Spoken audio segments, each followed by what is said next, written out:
Raphaël Rossello, donc banquier d'affaires de l'économie réelle depuis 45 ans. Les bitcoins, monsieur le banquier, les crypto-monnaies. Vous êtes trop vieux? Vous étouffez pas, hein, je fais pas une niche. Hein. Non, non. Le bitcoin. C'est un billet de Monopoly. Pourquoi? Ben, Qui n'est pas détenu dans la main des banques centrales. C'est peut-être ça sa principale qualité, non? non mais attendez. C'est-à-dire que le politique ne peut pas jouer dessus. Il peut l'interdire. Christine Lagarde, parce qu'il lui arrive de dire des choses tout à fait sensées, a dit ce n'est pas une monnaie, c'est un actif. Et cet actif est, malheureusement, utilisé comme monnaie pour des tractations douteuses. Douteuses parce qu'on ne sait pas, justement. Hein. Donc il n'y a pas de traçabilité. Comme le cash. Comme le cash, absolument. Le bitcoin, je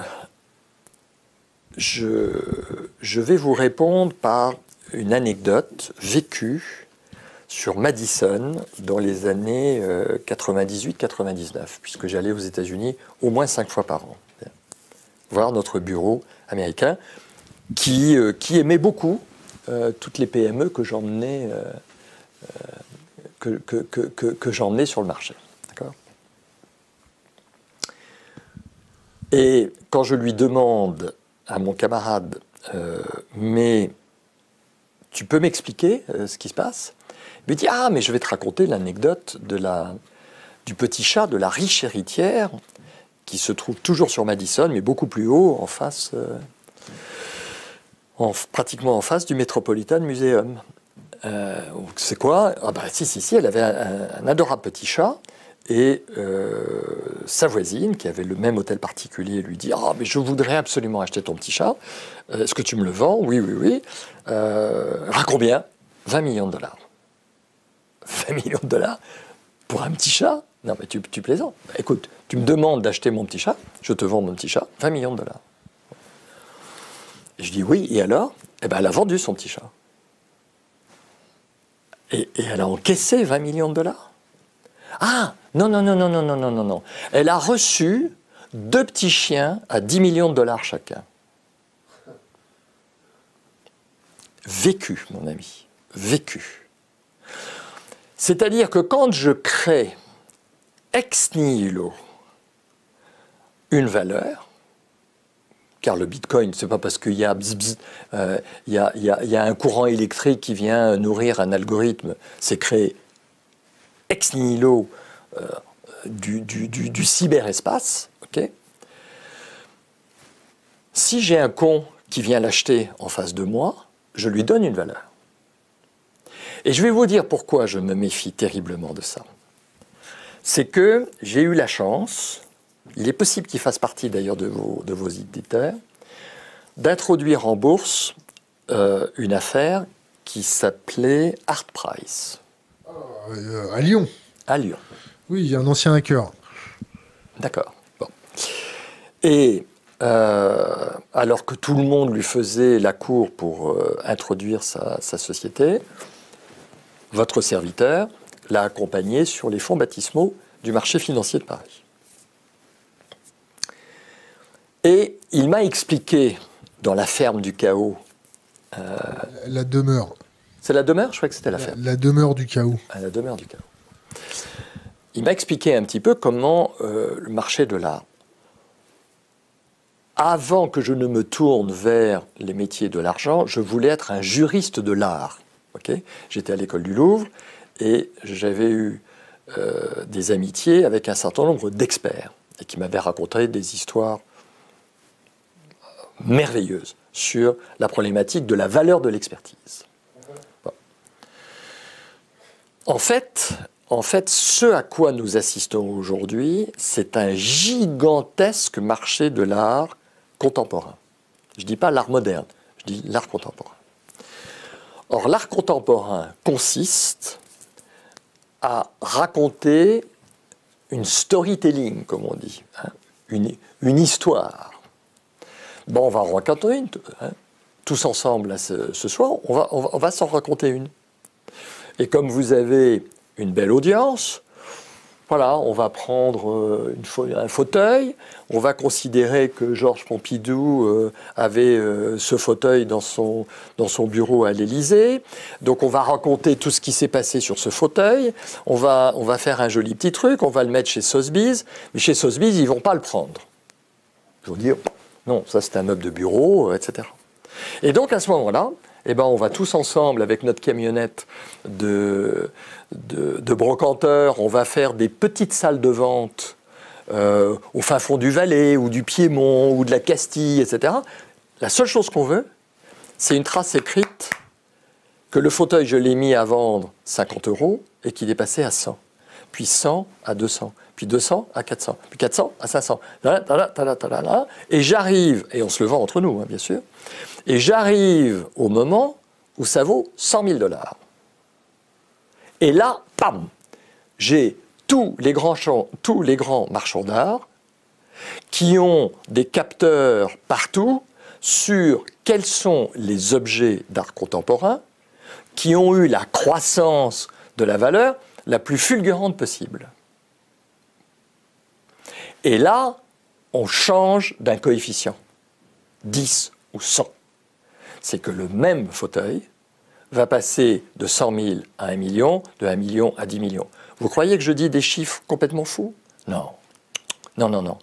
Vous avez eu dans l'une des dernières ventes un requin coupé en 3 morceaux dans 3 aquariums qui s'est vendu 15 millions de $.